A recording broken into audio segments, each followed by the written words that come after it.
It's always you. And truth isn't always pretty. Okay, good afternoon. I'd like to call this meeting of the London ISD School Health Advisory Council to order at 4:38 p.m. Again, thank everyone for taking the time to attend our first SHAC meeting. My name is Sinead Womack. I'm the district nurse, and I'll be facilitating today's meeting, or trying to. So I have a script, and so I'm gonna work. I'll get better over time. So, okay. So, moving on in our agenda, we've done our welcome and introduction. So again, thanks everyone for being here. We're going to go ahead and talk about the purpose of SHAC. So, as a reminder, our School Health Advisory Council serves to advise the district on coordinated school health programming and wellness initiatives that support student health and learning. I did put a little paper behind the agenda that gives a little overview of what SHAC is and what we're here to do. The school health, so what I'm going to do is I'm going to go through it and then you guys can follow along on that. The School Health Advisory Council, or SHAC, is a group of appointed people by the school board that help ensure our district's health programs and curriculum support the whole child, physically, mentally, and socially. Our main job is to advise, not to decide policy. We make recommendations to the school board on topics such as health education and physical activity, nutrition and food services, mental health supports, student and staff wellness initiatives, human sexuality, and abuse prevention curriculum. Most importantly, SHAC ensures that parents and community members have a voice in shaping the health priorities of our students. I'd like to go over some legislative updates. I did put a little table in there to just so we can review and kind of take some time after the meeting, before our next meeting, to review that and see how else SHAC can help. So this year there are several recent pieces of legislation that expand or refine SHAC's role. I want to briefly highlight those so we're aware of what's new and how it connects to our work. So there was House Bill 18, which is a mental health integration. It adds mental health as a focus area for training, curriculum, and student services, encourages partnership with local mental health authorities, and emphasizes mental health first aid training and reporting. For SHAC, this means we can look for opportunities to strengthen mental health awareness and student support programs in our district. The next one was House Bill 1525. Human sexuality curriculum procedures. It requires SHAC meetings related to human sexuality curriculum to be posted publicly, recorded, and minutes posted on the district website. It reinforces the parental consent and transparency requirements. We'll want to make sure our SHAC website and meeting process reflect those expectations. Senate Bill 9 is about abuse and violence prevention. It expands SHAC's advisory scope to include child abuse, family violence, dating violence, and sex trafficking prevention curriculum. Our SHAC can help ensure these programs are age appropriate and evidence-based. Senate Bill 11 is school safety and mental health. It strengthens school safety and mental health promotion measures, establishes the Texas Child Mental Health Care Consortium for regional support. This law reminds us that safety and mental health go hand in hand, and SHAC can provide feedback on how well our district supports both. Senate Bill 435 is about opioid education. It adds opioid abuse prevention to SHAC's recommended education areas. This gives us an opportunity to promote awareness and prevention resources for our students and their families. As we move into this year's planning, I'd like for us to consider how these legislative updates align with our district's current programs. Are there areas where our SHAC can offer new recommendations? Are we meeting transparency and posting requirements?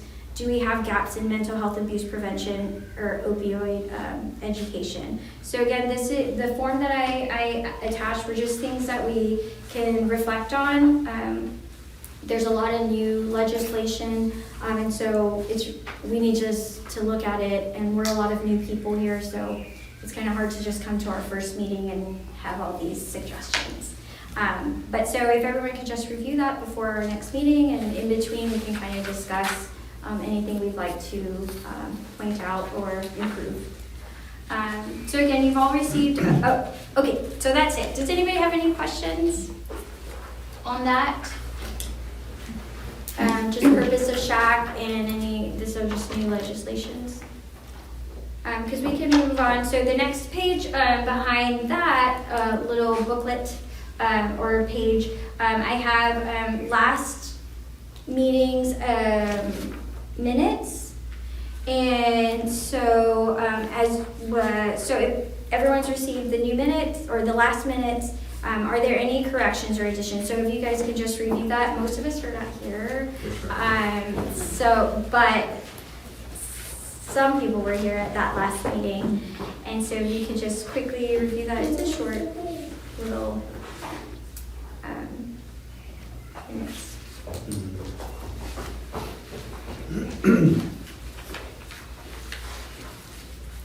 But we can review it even if we weren't here and kind of see what was last discussed.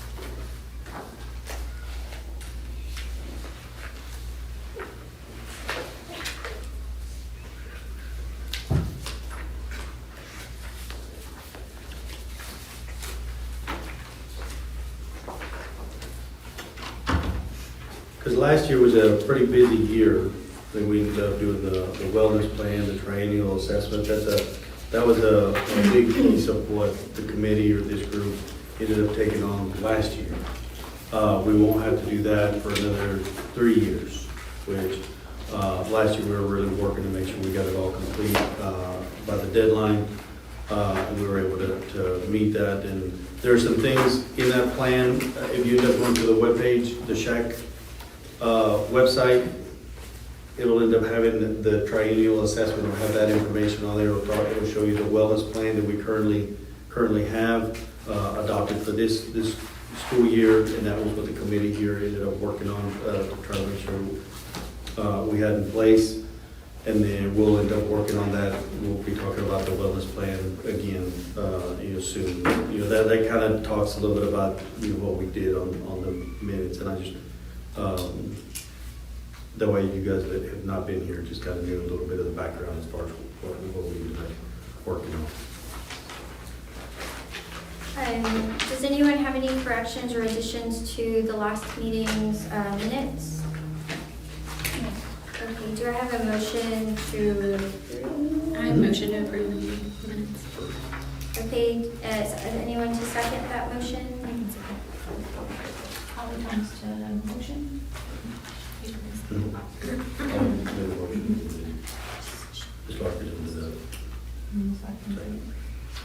Okay, all in favor? Is that right? Mm-hmm. Okay, all in favor? Aye. Aye, raise your hand. Okay, anyone, all who oppose? Motion carries. Okay, let's move on to new business. And we'll get better at that. I'll get better at that. Okay, so our first discussion item is the overview of character education curriculum. Our first item is they're going to go over 2 different character education curriculums. It is Miss Stanford and Miss Flores. One curriculum is Character Strong and the other one is Quaver. And so before we get into that, I know Dr. Salazar had some information. Yeah, I just kind of want to give a little bit of a background as far as where we are right now. Over the last couple of years, we ended up doing, that like the character ed. A lot of it was our counselors having to pull from, this resource, that resource.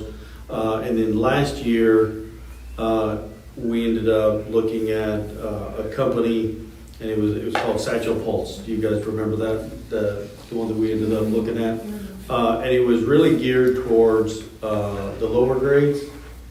And then even our schools, our secondary really wanted to go one direction. Elementary, intermediate, they really liked the Satchel Pulse.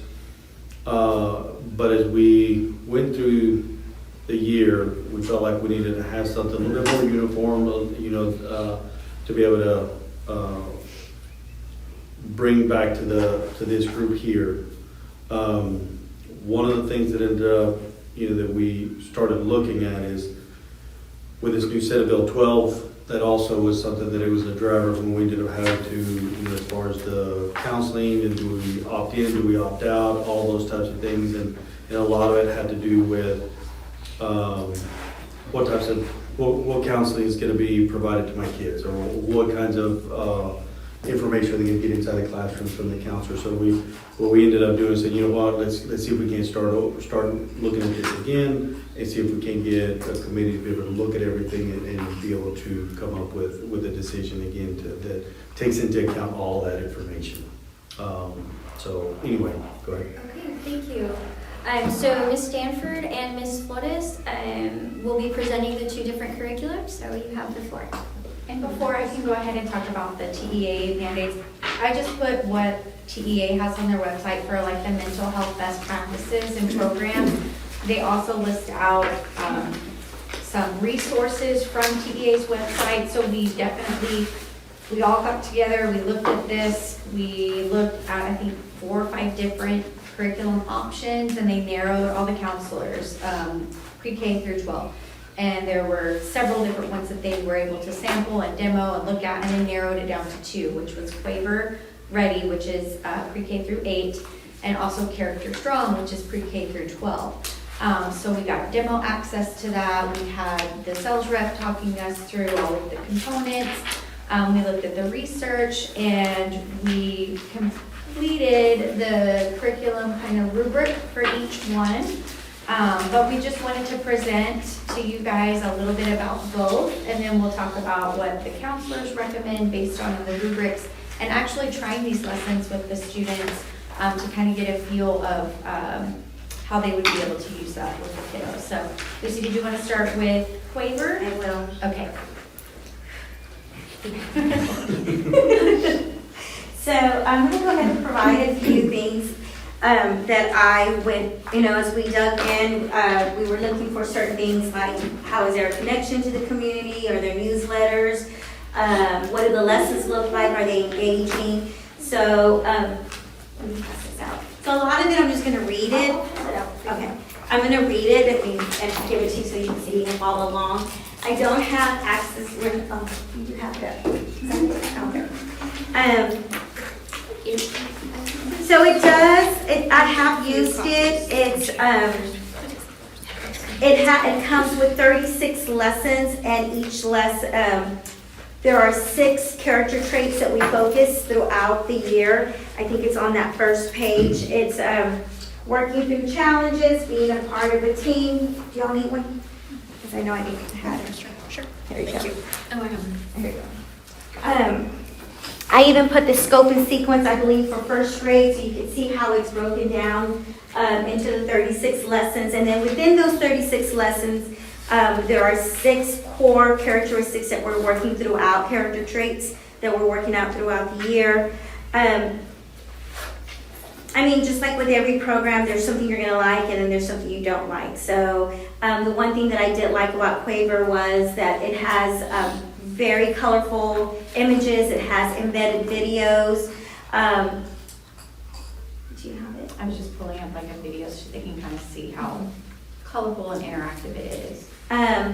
Some of the activities, it does have some interactive activities, but it's very minimal. I felt like I still had to tweak it a little bit, sprinkle it, and I think that's kind of what we would have to do with a lot of our curriculums. Let's see. It is pre-K through 8. It allows for classroom teachers to have some access that we can share with them. Here are the 12 character traits that we're focusing on: self-awareness, self-management, social awareness, relationship skills, and responsible decision-making. And then within those, they're broken down into mini lessons covering every trait. I also found in there are a few lessons like on bullying that's extra, not embedded in these lessons, but they're like, I guess it would be considered like interventions on bullying, attendance, how to maintain friends was something that I came across. So there's even additional lessons that come along with it. Like I said, it is engaging, it is colorful, it does have recommended stories that go along with each lesson. Questions? Are you going to, are the counselors going to be going into the classrooms to teach these lessons? Or are Yes. these lessons that classroom teachers are going to learn and then integrate? No, into this is something that we would be implementing, which we already do. I go into, as we continue to grow, I feel like I'm seeing them a little bit less. When I first started 6 years ago, I was seeing every grade level every week. And now that we're up to like, and even though I'm not at the primary, I'm first and fourth, and half of the classroom is in fourth grade. So even though we moved pre-K and kinder, the grade levels are expanding. And so I see, like next week, like this week was probably my last, it was only 7 classrooms, but next week I'll have 14 classrooms. And I see them for 45 minutes.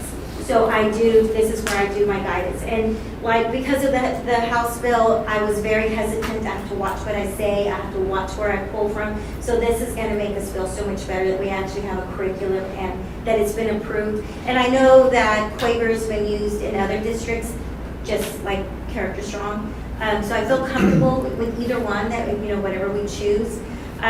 Like I said, I feel like there's great things here. I also feel there's amazing things there. It's just whatever we're going to go with. We would make it work. That's a great question though, because in a lot of school districts, a lot of bigger school districts, not necessarily with the primary level, but with the intermediate and the high school level, the teachers are actually the ones implementing the lesson. A lot of times they have things like Bronco time or Tiger time or whatever they call it. It's like their study hall. And a lot of times the counselor will have the lesson and distribute it to the teacher, and the teacher is the one that gives the lesson. Obviously that's not ideal, but it happens in majority of middle and high school campuses around the nation. But that's one perk about being a small district, is that we still get to do this for our character education. Yes. I feel like it's great. I love it. It's engaging. It has the newsletters that we can provide to parents regarding what we're covering. It also has additional information, activities for parents to continue at home. I also felt that was the same with Character Strong. So there are some great components to it. I just kind of like Character Strong. Well, that's a great question. Like, what are your limitations? What do you not like about it? I mean, it's great. I just felt like when we look into this one, and she's going to go over, she's used this program before, I felt like it had a lot more to offer for that community connection, for parents to be aware. It was providing parents, even are they able to log on to see some of the programs? And with Quaver, you cannot. It's limited. Well, with Quaver, the teacher or like Ms. Flores would have to provide a QR code or like a link for whatever lesson she's doing. They don't provide like a parent portal login. However, Character Strong, you click the link, you register yourself, and you have full access to what the kids would see. You can kind of vet and look in there too. So it was a little bit more transparent, like, and it provided the parent more access than Quaver. So that was one of the downfalls of Quaver. And Quaver only went to 8th grade. Correct, and that was another downfall, is that it wouldn't be a streamlined curriculum pre-K through 12. It did stop in 8th grade. And I did provide in there's like a scope and sequence for first grade. There's 36 lessons. Kind of what I kind of already used in the past, but it's instead of me inventing and looking for it, it's here. And it's aligned with our, what is it, ASCA, what is it called, our PEAKS? Yeah.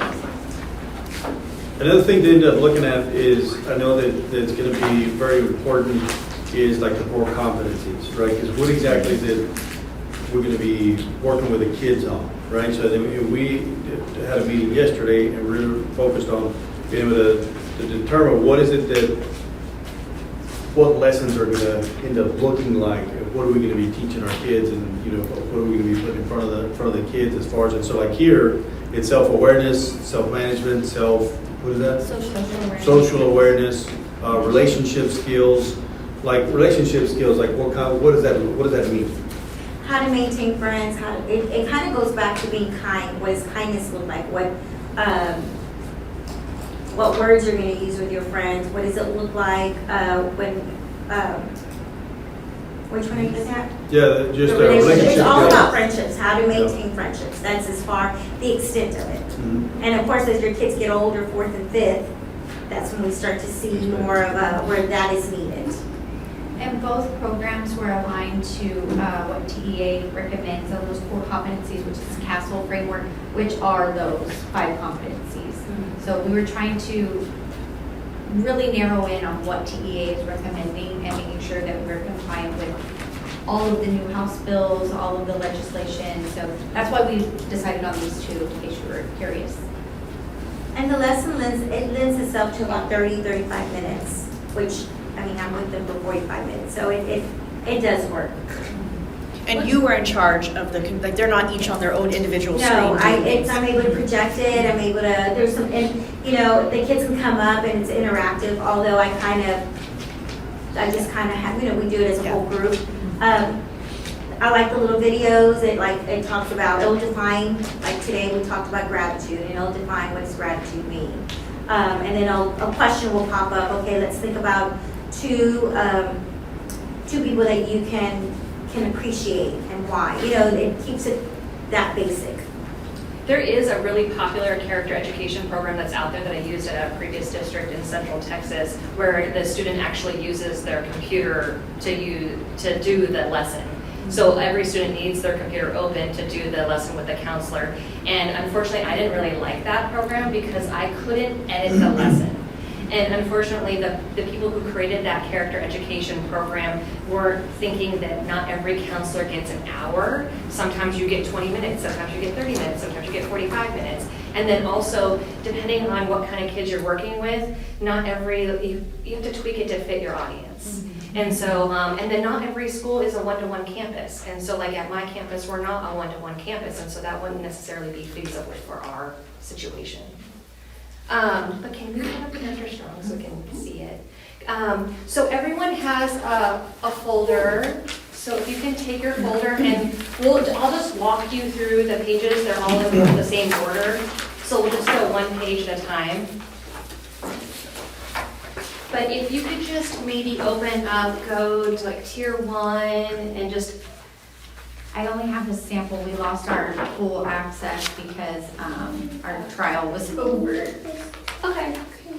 Well, are the tiers related to the multi-MTSS? Yes, ma'am.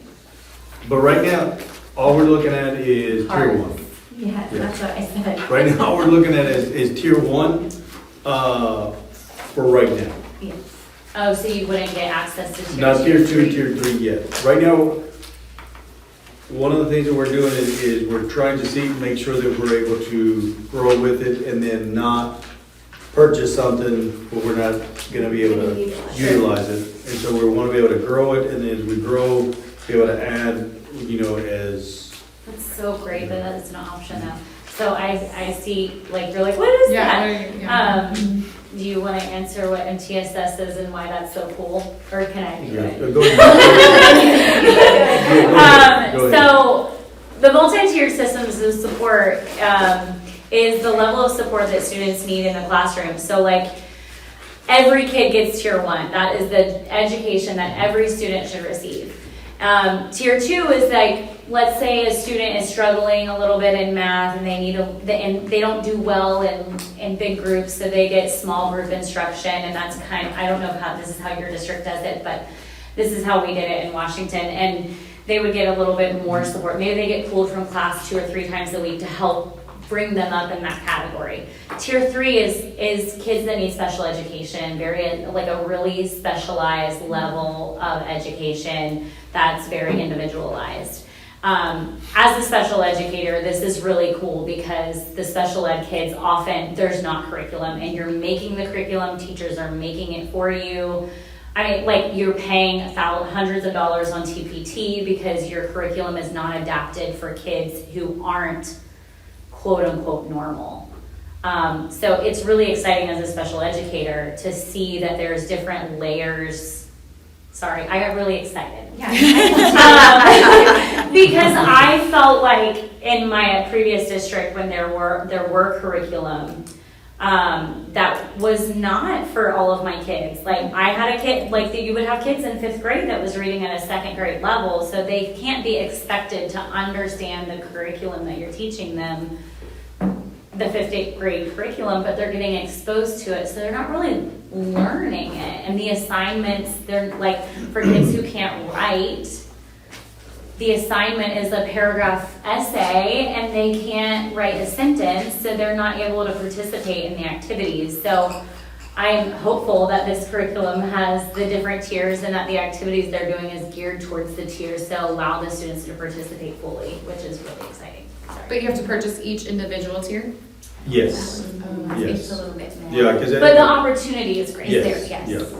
And that's what we're working on in the curriculum and instruction department is MTSS in the academic setting. And so when I saw that, I got really excited because it's, I got the same part, like, it's aligning with everything we're doing instructionally. And so, yes, that was definitely a plus for Character Strong. And Which there's helps. so much happening in the tier 1 level that I couldn't even reach the surface in 1 year. Yep. Like I went back and looking and using our temporary login and was like, oh, I didn't do this piece and I didn't do this piece. Like just 1 year, you just get your feet wet, and then you could expand more and more because you start to see different avenues you could go into. But so you're just gonna have to trust me because our temporary login has expired. That the beautiful color, cartoon, videos, interactive pieces still apply for Character Strong. Some of it is cartoonish, some of it is they interview kids and ask them questions. Some of them they interview professional athletes or professional musicians, and they talk about their experiences growing up as a child or whatever the topic is. The one thing I love about Character Strong over all the different character education programs that I've used is that it takes like the community approach. You know, that phrase, like it takes a community to raise a child, it really takes that approach from like the school lens. It really pulls in like the school nurse, the bus driver, the secretary, the principal, the school counselor. What can each person in a school do to help a child that might be in need? And so this is just, and I'll pass around some of the, like this is something that I didn't make 8 copies of because it's color. But this is just an example of like a lesson. And inside of it has links for the videos, and they're all found on YouTube. But they're interactive. Sometimes there's things that the group does together. It is not like Quaver in the sense where it's just a video and you open it up, or a lesson and you just open it up. There are basically 4 different lessons, but basically you choose your own journey. So as a counselor, if I scroll through week 1, and so let's look at this very first page right here. These are the different character traits that Character Strong looks at throughout the year. Every single month is a different character trait. So for, let's pretend like the month of August is honesty, for example. I would pull up honesty, and for week 1, I would scroll through and see all sorts of different activities I could do with my class around that topic. And I can pick and choose my journey with my students. And so what I did last summer at my last district is then I created a PowerPoint using all of their resources of things I liked and I thought that my kids would like, using their resources. So really, there's so much resources for each character trait. I could probably do 4 hours of lessons for each trait. That's a lot of material. Now, Lucy's amazing. She meets with them weekly.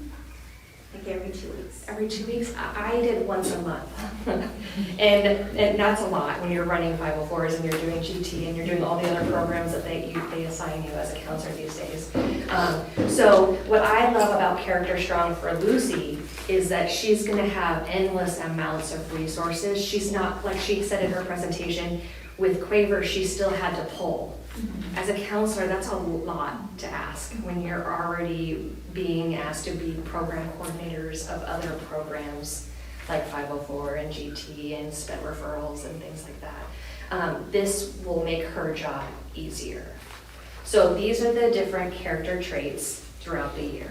Then if you look at the next letter, This one right here is the sample letter that a principal could send out to all parents introducing the program. And then the very next page is the one that the elementary principal or the lower levels, the principal could send out educating parents about what Character Strong is and what kind of topics are going to be mentioned throughout their program.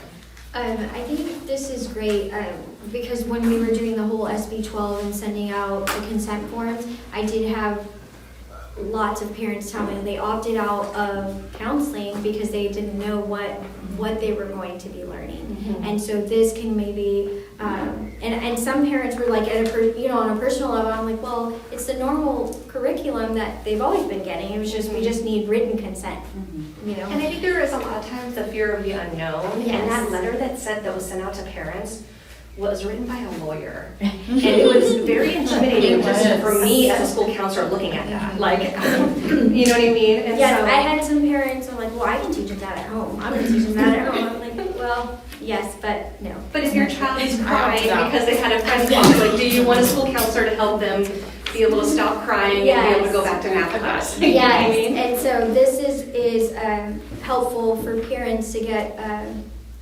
comfort and ease, like, oh, okay, it's not, people were thinking extreme things, like, oh, they're going to be talking about, very extremist things, and that's not what we were, our intent. So I think this is great. But they didn't know what the intent was. That's Yes. why. Because Yes. I know a lot of people that did as well. And I was like, Yeah, I don't want somebody talking to my kid without my permission, And so that's why we all said so no. this is kind of, this Yeah. helps To be able to go in. parents understand, like, oh, this is what the consent form was for, And that's why I wanted to be able to regroup, because I knew, like, as we were seeing those, Yeah.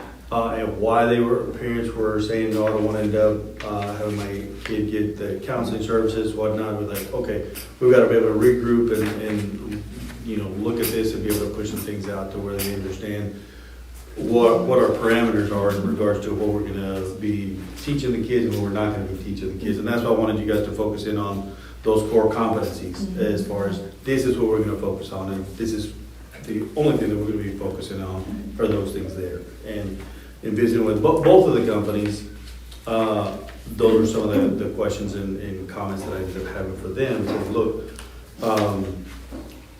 London ISD is, the SHAC is, one of the most important things is to reflect the values of the community of London ISD.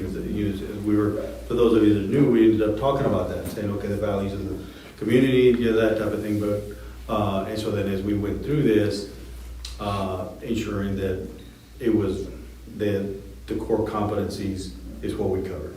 And so hopefully that'll end up giving the parents some a little bit of feeling of, oh, okay, I know exactly what it is that my kids are going to be getting and not getting in the classroom. And unfortunately, the district was under a deadline from TEA to get those consents out before we could even get together and really dig into the curriculum and not just grab something, that we're really taking our time and due diligence to get, what's going to work for our counselors, what's going to work for our parents and our community.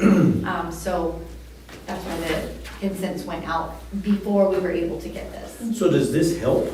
It does help, yes. Yeah. And I think all the parents want is to, sending my family tickets because they can't buy their own, is to know, like, be able to access the information. Like, that was our thing, was like, I need to know what my kid is being told. Yep. And so I think that's, if the parents, like, there's full transparency, I think the parents would be okay with it. Okay. Well, and if you skip a couple pages, you'll see that there's family connection pages.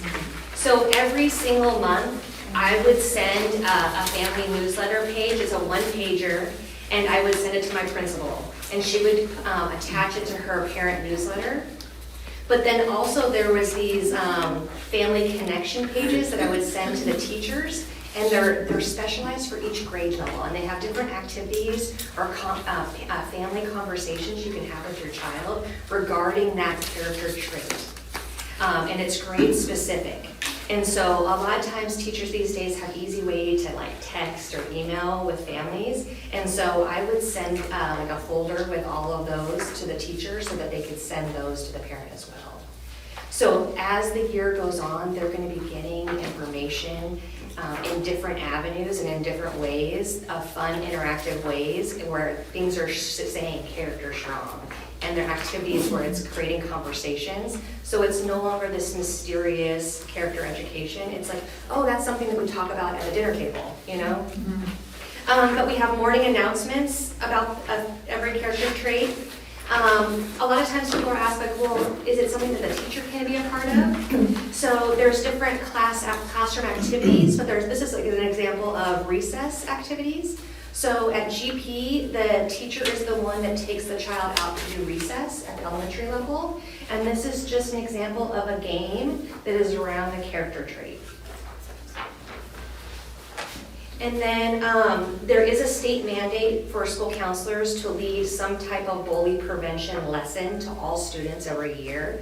And Character Strong not only has a presentation for students, they also have a staff training, which is kind of cool, to help educate teachers and staff members about different ways to look out for bullying in the school. But then it also has questions and answers for families of things they can do to help support their child.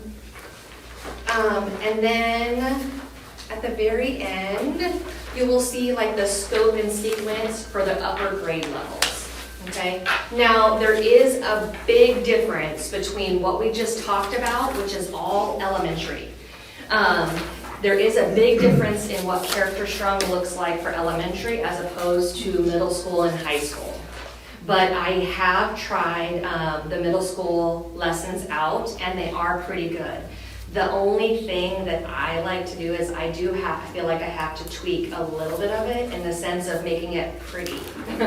Like I have to add like pictures of like kids, or I have to add like things that kind of move and stimulate the kids so that their eye looks up to the screen. The activities are really good. The conversation topics are good. A lot of them are about like friendship buildings. What kind of qualities do you see in a friend? What kind of things can you do when there's a conflict? There's a lot about study skills. There's a lot about organization. And that's key, especially learning how to do that for the first time in middle school. And I have to say, most character education programs are lacking really big time for the middle school and high schoolers. Most of the time it's kind of a joke. Most of the time the stuff that we create on our own is better than the things that we find in the things that people pay for. But Character Strong does a good job of having plenty of lessons for us to use at the upper levels, which is really nice and reassuring that they are paying attention and they are working on it to make it better for the upper grade levels. But it is mainly relationship focused on like friendship building and conflict resolution, study habits, and those type of things. But that's and then, the other thing I did like is they focus a lot about attendance. And so this is like a staff PowerPoint on how every different member in a school can be a part of improving students' attendance. And then there's different one-page downloadable pages. So for like the school bus driver, for the secretary, for the teacher, for the school nurse, what are different tips and tricks you can do when talking to a student to help improve that student's attendance? So I kind of thought that was neat. That's just super important for high school.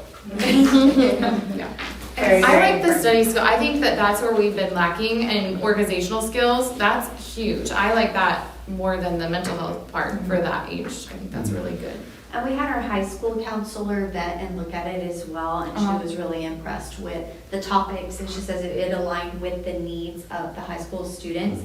And so we all filled out the rubric and collected all the data, and out of the two, and out of a possible total 40 points, Claver got a 26.67 out of 40, that was the average, and Character Strong came in at a 34.4.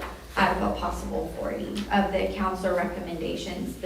All of the school counselors from pre-K to 12, they all looked at it, tried it, demoed, and filled out rubrics. So My that's previous what our- district used Character Strong for For some reason, I don't know the answer as to why they did this, but we used a different curriculum for elementary, and then they were using Character Strong they just adopted it within the last few years, and it was, there was a lot of positivity surrounding the language about it in upper grade. And we talked about that too, like we said, if Quaver fits your needs better than, but we talked about it, and I think even the lower level, so we really like Character Strong too. So I just wanted to let you know what the counselors as a committee kind of came up with and where it fell with that rubric, but we wanted to bring that to you today so that you guys could kind of take a look and get your input as well.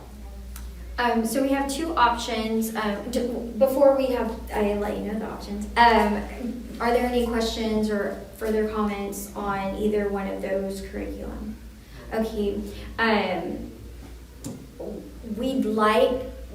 They're recommending Character Strong. If we want to vote on it, we can. If we feel like we need to ponder on it some more and think about it some more, we can do that. We're hoping to approve sooner than later, just so we can officially have this curriculum and get it started with our students. But again, we decide as a committee, hey, do we need to table this, or can we motion to vote? So I guess I'll have a motion first. Motion yes to Yes. Character Strong. Okay, so let's, are we ready we're motion to vote as opposed to motion to table? Yes. To vote? Yes. Okay, so, all right, so can I have a motion to approve the curriculum recommended by our counseling and curriculum department for Character Strong? Motion. Okay, Sarah Mormon to motion. Can I have a second? I'll second.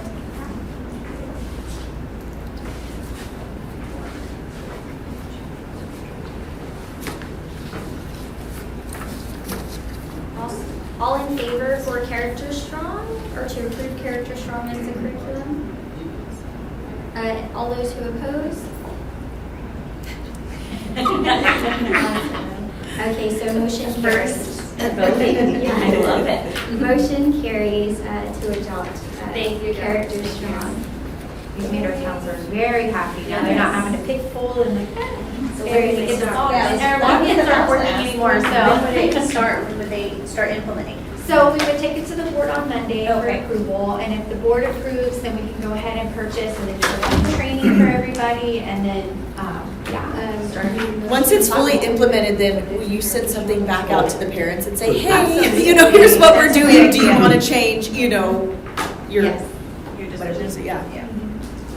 Because I feel like the transparency, I said yes, but my husband's like, what is this? And so I think transparency will go a long way. She was wanting to know if once it's approved by the board and everything, can we send something out to parents to kind of let them know? Yes, yeah. We'll end up, once all that happens, yes, we'll start sending out information, let them know this is what we're going to be doing, this is what it looks like. Do you think it would be a good idea if we had like a parent night to be able to explain this, or do you think it's that, or do you think just by sending out information that would be sufficient? I think it's a little difficult because we had the SB 12 go out and people have already opted out. So I think that having some sort of, I don't know how many parents would join in a meeting, but just some sort of announcement, and then perhaps talking about how they can opt back in. Okay. And so we can figure that out. Okay. So when parents have opted out, are those students removed when the counselor comes to educate them in the classroom? Yes. So that's what is difficult, is they just have to go to the front office or the library at the time that they're not in the classroom when there's lessons.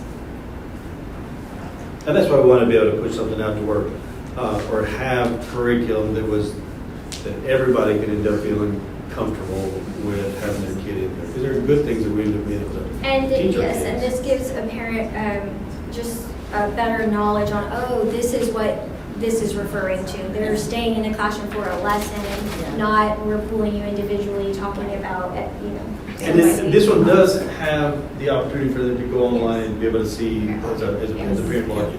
So if you have questions, you can just log into the system, and then we can communicate that with with the parents, especially the ones that They're opt. opted out.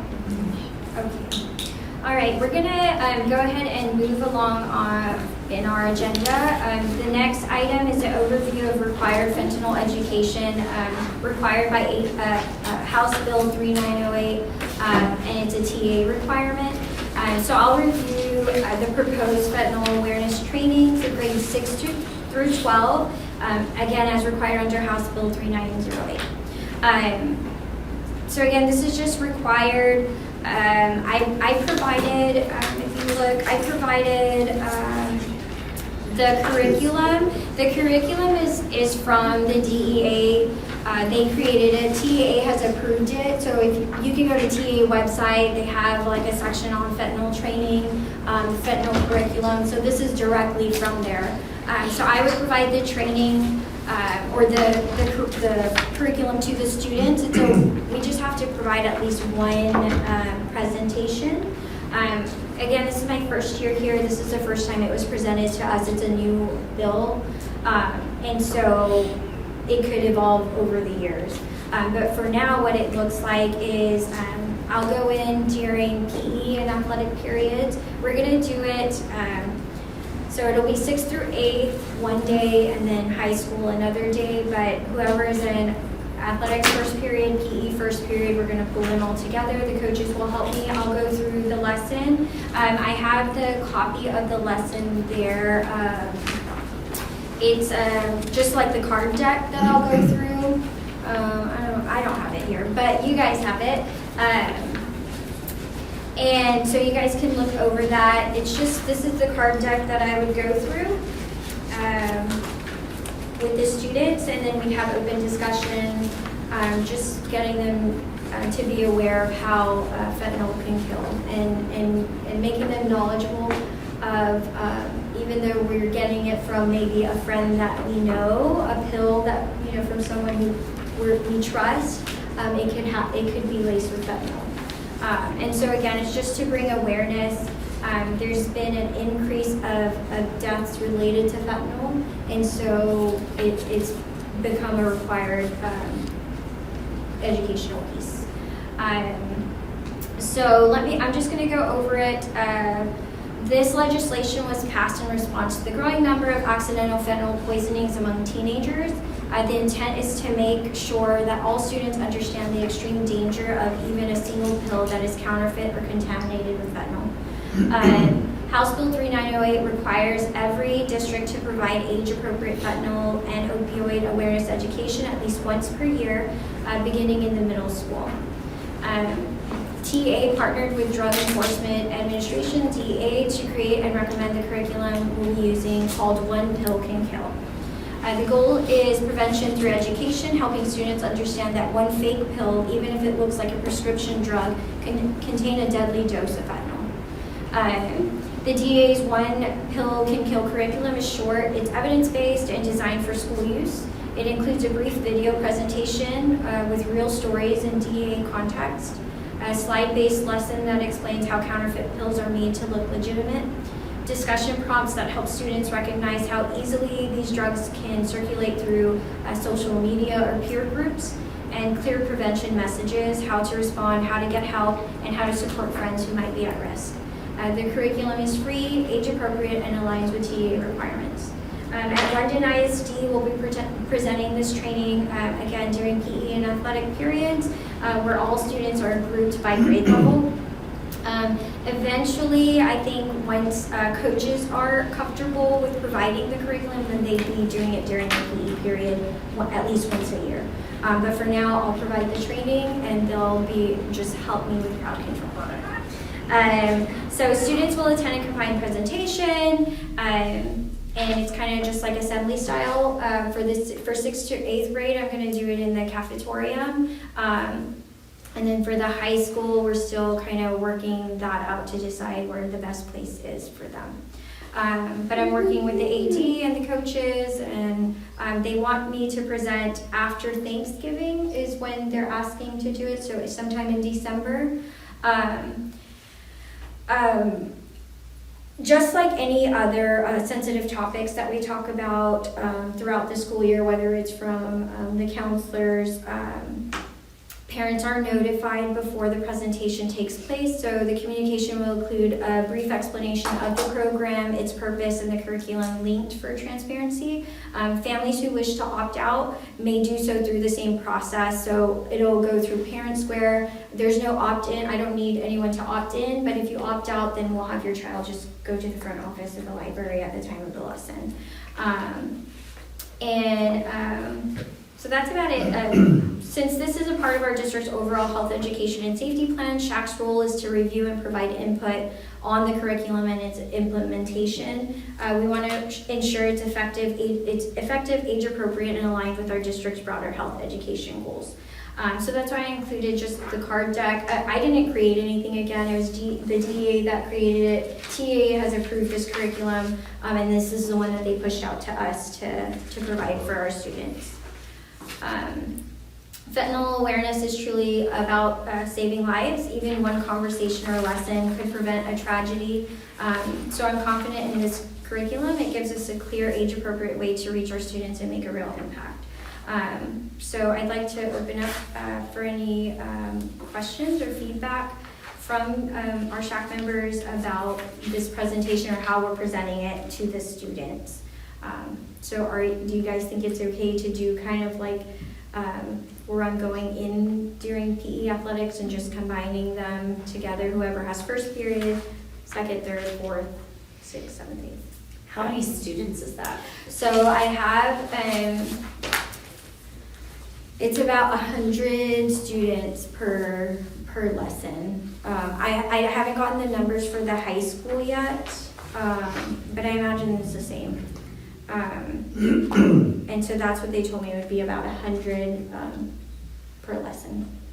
I can fit 130 kids in the cafetorium, is what Miss Farmer told me. So I could fit them all in the cafetorium and use the big screen there, and just kind of have a discussion with them. And so.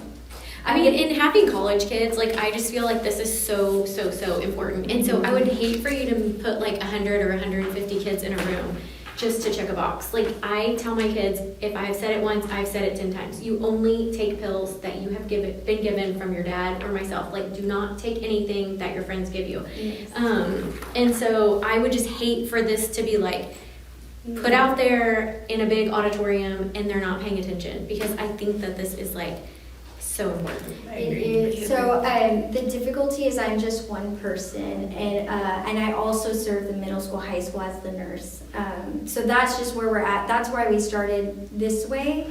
It's required to be presented by anybody, adult staff It's member? typically the counselor or the nurse. But it could be implemented by the PE coach. They could Okay. provide that training. I mean, they could provide the lesson as well. It could be anybody, yes. Okay. But it sounds like the PE still has a lot of kids in it, so even if the PE coach was doing it. Well, so that would be just the reason why it's 100 kids, it's the combined classes. So at the same time there's athletics, there's also regular PE, and then there's intermediate is another class, which is, I would just get the 6th graders. Could you add a breakout session, like a Q&A breakout session, or like some kind of activity? Like, yes. Maybe you provide the lesson and then the classes break We back could out definitely- with their teacher, and then that teacher provides like some sort of discussion to get the students involved. Because my concern was the same. If it's 100 to 105 kids, So those we kids are could just... do a break session within that PE period, and I'll have the coaches with me, and then we can do a breakout session where we go into individual groups after the big presentation, and then there's like questions that they can talk to with their small group, so we can do that. Because I talked to the principals about having it in the classroom, because and we don't have a lot of days, and we interrupt with the regular curriculum and instruction. So I did talk to the principals about that as well, like, okay, how would you, because I approached them first and said, how would you like me to present this? Because this is something we have to do. And so the easiest way, it's not always the best way, was the way it's presented right now. But maybe we can try to do it where I'll do the big presentation and then we do the breakout with the coaches. within that one PE lesson, because the lesson's 20 to 30 minutes, and it could be up to 45 minutes with the breakout session. So it is one class period. Because what kind of questions, like if you end up going through, because in my mind, I'm thinking, what if you trained our teachers so that they could end up pushing that out in a classroom, but then it comes, what questions would the kids have and would the teachers be able to respond? Yeah. Like, And the other thing that's is, what sorry. Go ahead. What- If it's only 20 minutes, could you do half and half, because they're there for about an hour or 50 minutes That's or what I'm whatever. saying. During the lesson, so I'd do the big presentation, and in that same lesson, then we'd break out to their with their coaches, and then they would do the breakout session. Well, what I was saying is just present it more than one time during the period. Mhm. So like if it's 20 minutes, then Oh, you could okay, do you're- like half of the kids for 20 minutes. And Yeah, then and I you could do less. Yeah, I can. Like they go to athletics, Yeah. part of them, these kids could get And it, then and then switch. Yeah, switch. yeah, like football kids are at one time, they go do their thing, and then you have the second sport kids come in and I'll have to work through that with the coaches. Yeah. No, I can definitely look Yeah, into that. we'll work look through at that. it and The But only yes. limitation there is that you would be strict into the lesson and not the discussion. right. So Like, then, I'll be because honest, like then I the think- second people aren't gonna be able to have the discussion and have that collaboration as a student team, because then they would have to wait till the next day or something like that. True. Just, There would also be like, there is a sample here, just of information that would also be sent home with the student so that you can have the discussion with your child at home as well. Because again, this is like a awareness and prevention, so we're just bringing it to light. Sure. And then over time, we can definitely vamp this up, because it is, October is actually Fentanyl Awareness Month.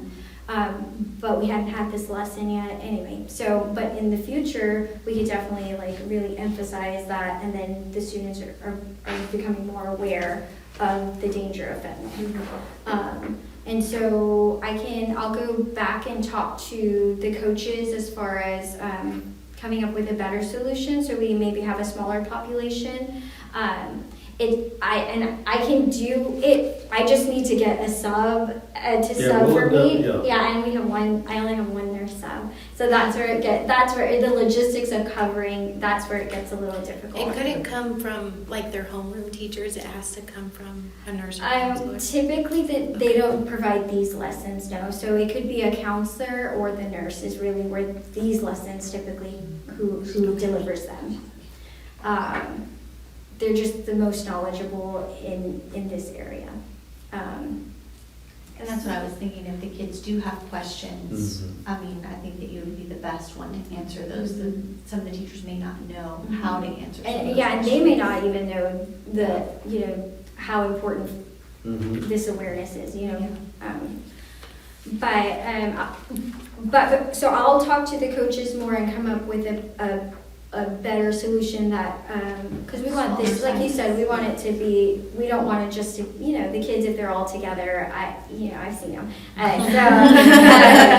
So where it's more effective. And so. And then maybe next year you can do it earlier in the year or during October, and then just Yes. push out like in the announcements, like Yes, little tidbits and I of can split it information. up more that way. It's just right, and maybe I can still now. It's just they won't get it all in December. Maybe I can spread, where I don't need a sub. And one day I'll come here on Tuesday. It just takes coordination with the coaches and. Yes, can I come this day and looking at a calendar and all of that.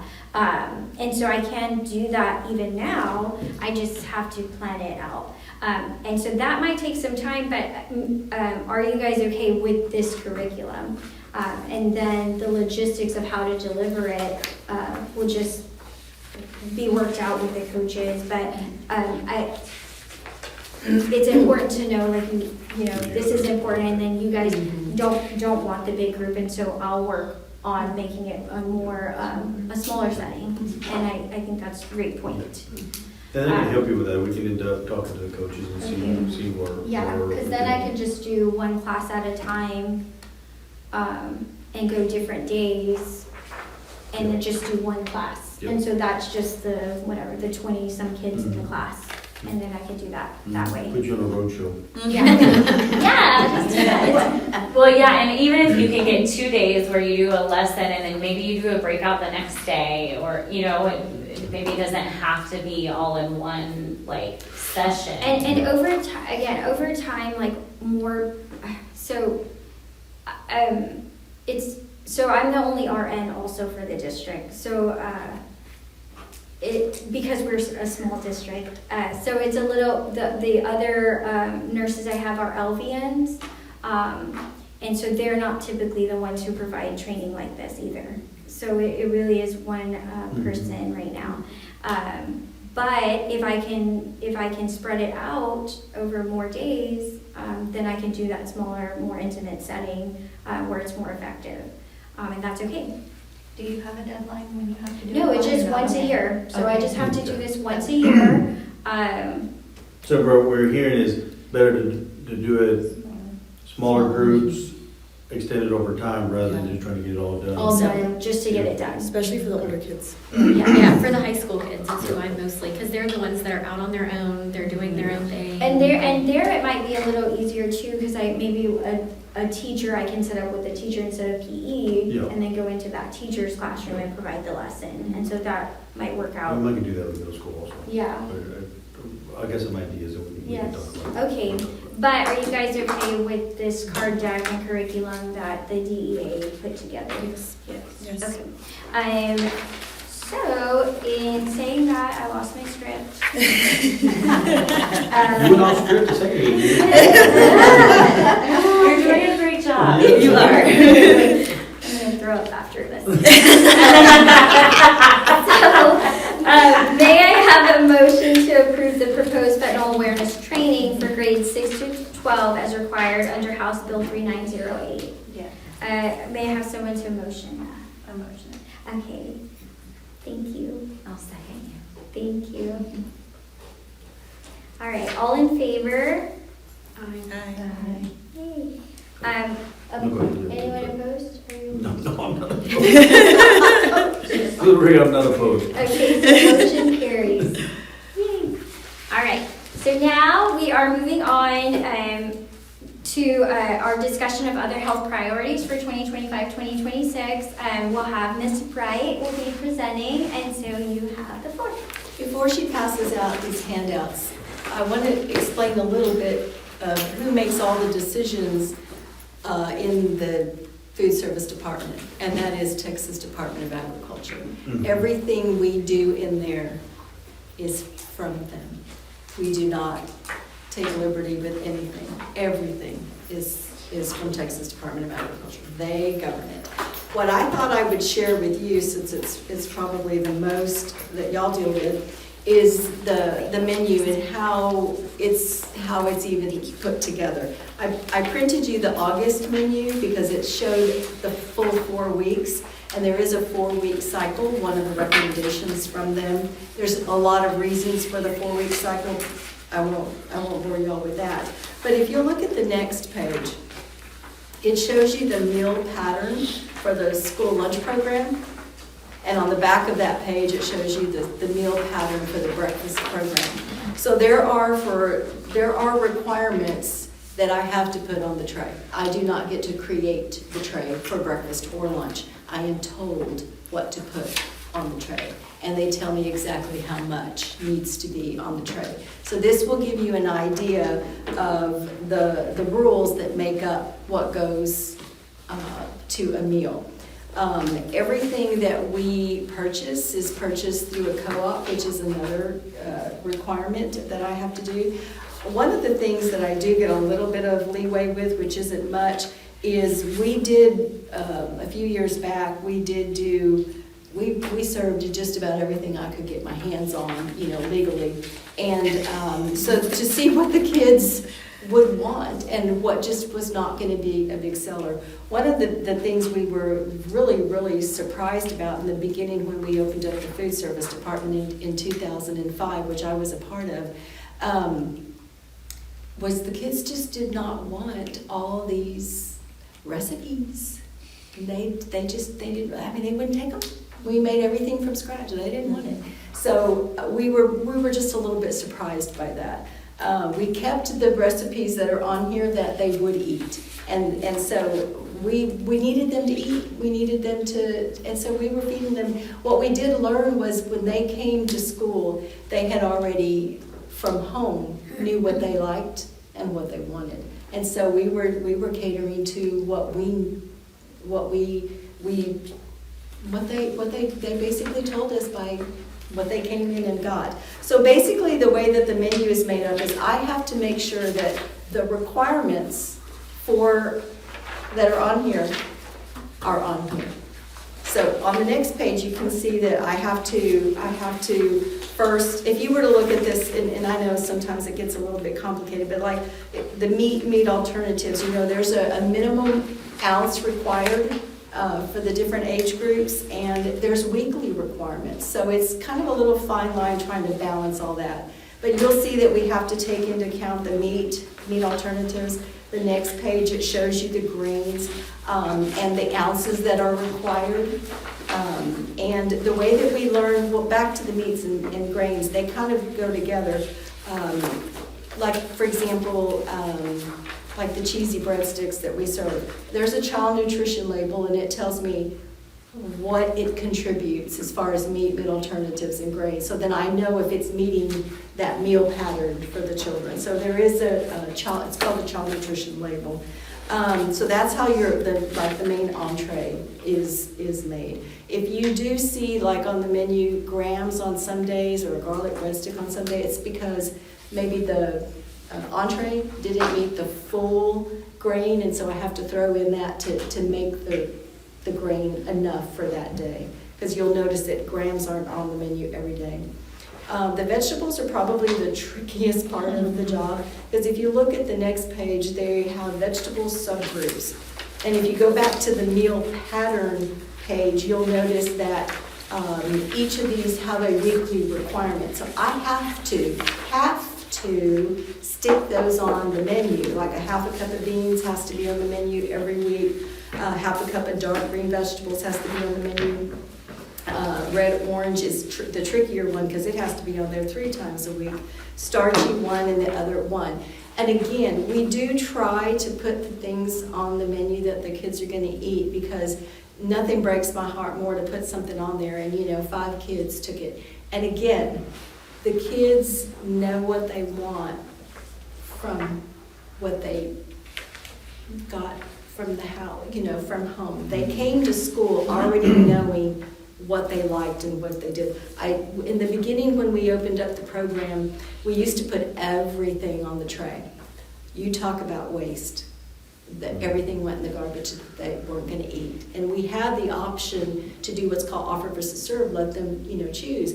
And TDA recommends we do offer versus serve because the money and the waste was just, and we tried everything. I tried everything in my power to encourage the kids to eat something, and it just never once was I successful.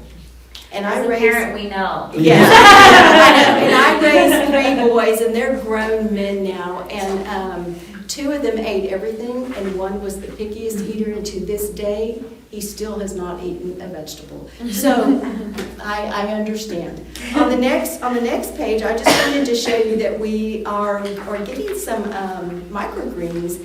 5th grade and above gets to enjoy these because we put them into salads, and we only serve salads to 5th grade and above. I don't have the staff to make enough salads. Plus, we did try salads at the elementary, and we ended up throwing them away. They just would not take them. But we do have kids at 5th grade and above that do take our salad meal, and we incorporated a local farmer that does these microgreens, and they're pretty popular. We also have some edible flowers that we put on the parfaits, and they just look really pretty. At the high school level, we do put out some microgreens with some tongs on certain recipe days for the kids to add, like cilantro microgreens on maybe a Mexican food day, or basil microgreens on an Italian recipe day. And we're a little bit surprised as to how popular that that they are. I just thought y'all might like to know that. The fruit components, again, it's, you have daily and weekly minimums for the different grades. Of course, then you have your milk. We are required, there's just certain requirements, you know, of flavored and unflavored milk, and the amount, again, is per TDA.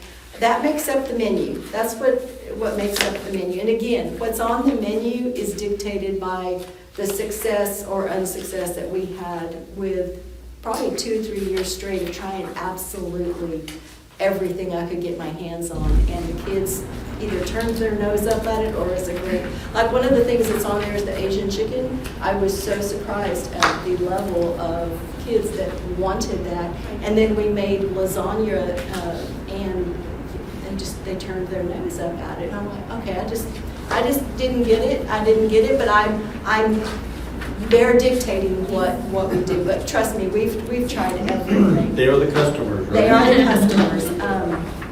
One of the things that is back on the menu now that we're in our new kitchen is chicken Alfredo. Some of you that are new don't know what happened, but we had chicken Alfredo on the menu, and then we grew so quickly, and I only had one tilt skillet. We couldn't make enough for the amount of kids that we had. We had to take it off the menu. We tried every procedure you could think of because it was the most popular thing. I had to take it off, and I had to take it off for like 4 years. I never ever stopped hearing about when we bring the Alfredo back. I heard about it from teachers walking down the hall or kids walking down the hall, or even the communication director said, "What's the deal with your chicken Alfredo?" Because I had a student say something to me about how much they miss your chicken Alfredo. It just cracks me up. And so when we just were designing the new kitchen, first thing out of my mouth, they're like, "What do you need?" I need 2 tilt skillets so I can get chicken Alfredo back on the menu. It's back on the menu, and the kids are so happy. So that's the menu part. There is more to the food service program, and that is called Smart Snacks. We do have a lot of things on there. However, they are dictated. What we have there as far as the snacks is dictated by TDA. I do not get to put just anything in there. There are requirements that each snack has to meet in order for it to be sold in the food service department. On the next page, you'll see a sample of the Smart Snacks calculator, and that's just a sample. But we have this kind of thing at our hands, and if you look at the next page, it shows you an actual product that we entered, and it shows that your product is compliant. It has to meet certain calories, fat, added sugars, all these different requirements are needed, whole grain, even in a snack. So it's very strict. It's very strict. And the next one, it shows that the chips, they're all baked. There's nothing not baked. So that's the Smart Snacks. So when you see your kid bought, something and it's a snack, oh, they bought 2 of those. Well, just know that it is not maybe what you're going to get at H-E-B. It's a little bit more controlled as far as those requirements. The next 2 pages, the last 2 pages and these are hung up at the beginning of every line. And that is how to make a breakfast meal, what the whole meal can consist of. When the kids are littler, they do try to, talk to the kids as they're going through to kind of help them make that meal. And then, of course, how to make a lunch meal. And like I said, these are at the beginning of every serving line. So the kids can, if they have questions. And I'll be honest with you, the kids do not read the signs that I put out, and we have signs everywhere, and there can be a sign right there, and they'll be asking you the question, and we're happy to help. We're happy to help. I have been out there once, and someone was saying, what can I get? It was a new student, so I walked that student, through what they needed to do. So anyway, hopefully that was. That's perfect, Roxanne. Okay. And I just wanted y'all to end up hearing exactly what it takes to actually run the cafeteria. There's so much to it, and Roxanne is a rule follower. She, even the inkling of something not being run, she's going to end up letting us know, and she does a fantastic job for us. So Roxanne, thanks so much. Thank you. Thank you. We'll go ahead and move on to the next thing on our schedule. It's just scheduling our next meetings. I suggested January, March, and May, just to evenly space out the next 3. Is everyone okay with the January, March, May month? And we can confirm specific dates closer to those months. Is Wednesday the day? Are you okay with this That's date? okay with Wednesday? Yes, okay. We can open the floor for discussion, or if we're good with January, March, May, then we'll just keep it that way. You good with that? Okay. May just gets so busy with all the other things that we have as parents, like especially when it's So- we don't have to Early May? come. So Or May in general? just May in general, I swear, I think it's like something all the time. But we don't have to come. It's fun.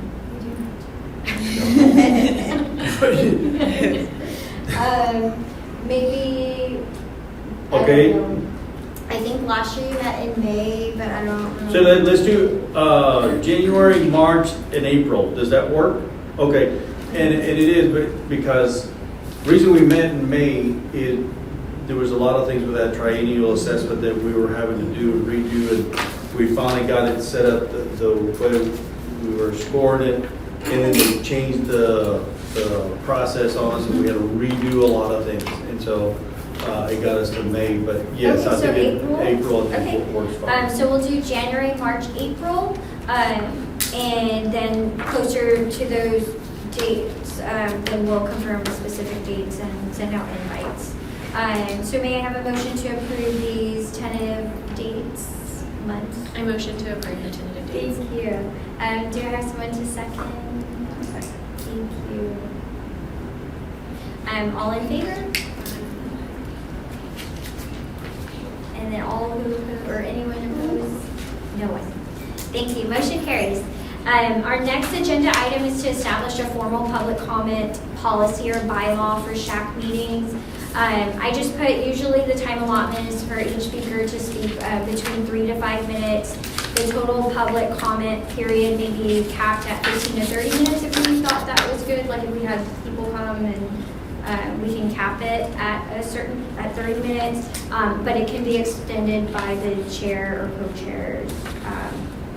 I do have a sample of a policy that we could adopt. It just says 3 minutes here, but we can, if we think that 3 to 5 minutes is enough for people. I think 3 minutes. Just 3 minutes? That was- Okay, in our policy, it just, comments must relate to the SHAC's advisory responsibilities in areas such as student health, wellness, or curriculum. Personal complaints, personal issues, or discussion of individual students or staff are not permitted. The council will not engage in dialogue during the comment period, but may refer topics for future consideration. All public comments will be summarized in the official meeting minutes. And so this was just the sample policy. Here, you can just grab one and pass it. You just grab one and pass it down. So that's just the sample. It does say 3 minutes only. And so that was just something, if you guys wanted to review, if you like that, if you want to adopt that, we can adopt it. Did you say something about the presentation? Not on there, Okay. but I can add it. No, that's fine. No, that's fine. I think, We can add if we want them to sign in before the meeting begins, if they need to let us know they're going to be here before. I mean, we can decide that, whatever we think would work best. Knowing ahead of time would be Yeah, good. yeah, absolutely. So I can add that to this sample. Do you want these copies here?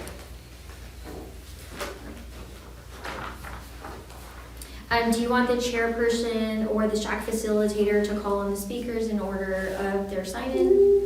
Yeah. And then we talked about the comments only relating to SHAC and our roles here and not talking about other things. We won't engage in conversation with what they're talking. It's just for them to let us know, and then it's a topic that we can talk about or consider for future meetings. And that's it. So. does it say that we will engage in it, or We will do we? not. SHAC does Okay. not engage in dialogue Okay, I thought during you had public. said yes, No, okay. during public comment. Comments may be taken under advisement for future discussion Okay. or referred to appropriate staff. And then the minutes, their discussion will be reflected in the minutes. And we won't include like personal names unless the speaker gives us consent to add their name to the minutes.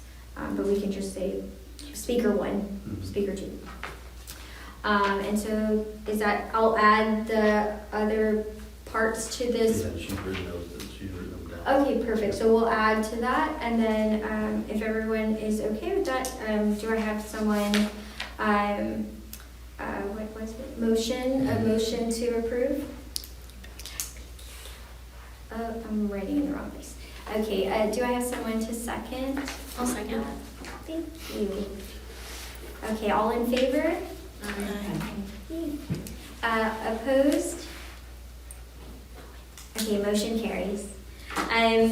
At this time, we can open the floor for public comment. We don't have anyone here to do that. Anyone back there? Where's the little girl?